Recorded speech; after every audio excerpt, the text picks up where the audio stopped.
Hello everybody, welcome back to the channel. Today I'm doing again something very special. I will try today to create a real Postgres database within a few seconds. And what I want to see is, can we make it under 3 seconds? A real Postgres database URL, everything, okay? So basically npx create db latest. If you run this command, let's click enter. This is supposed to create a database. Okay, how long was that?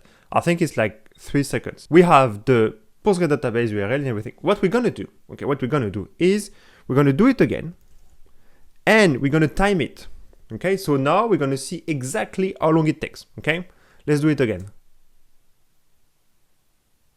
2.450. Okay, under 3 seconds, and it was closer to 2 seconds than 3 seconds. So basically you have a connection string that you can use in any project, okay, connect to any ORM that you can copy paste in your environment file, okay?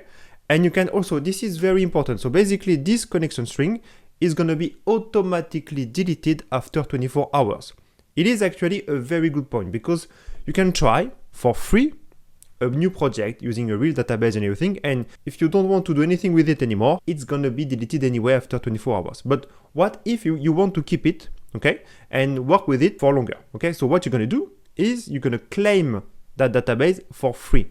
And you're going to do it in live. So copy paste that and let's open basically a window. Look at this. This is a page where you can actually claim your database. You click on claim. This is going to open a window where you need to connect, authorize Prisma create DB. Okay. And I think that's it. That's it. You can actually click on that and then this is going to open your own console with your database. You can connect it, you can import existing data, build a sample app. You can actually take a look once you're gonna have a few data in the Prisma Studio. Basically, it's working already. So it took 3 seconds to actually create a DB and be able to use it.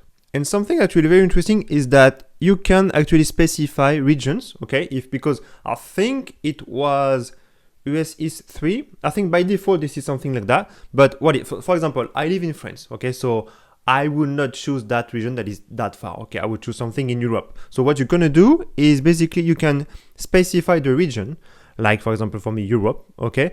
But you use the flag region. That gives you more control over the region of your database. That's it. So it was a very quick video, but that was meant to be like this. Okay, so that's pretty much it. And what you're gonna do now, and if you want more video like this, please let me know in the comment.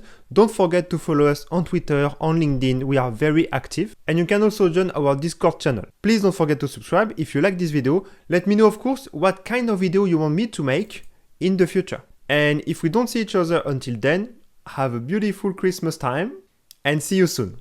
Bye everybody.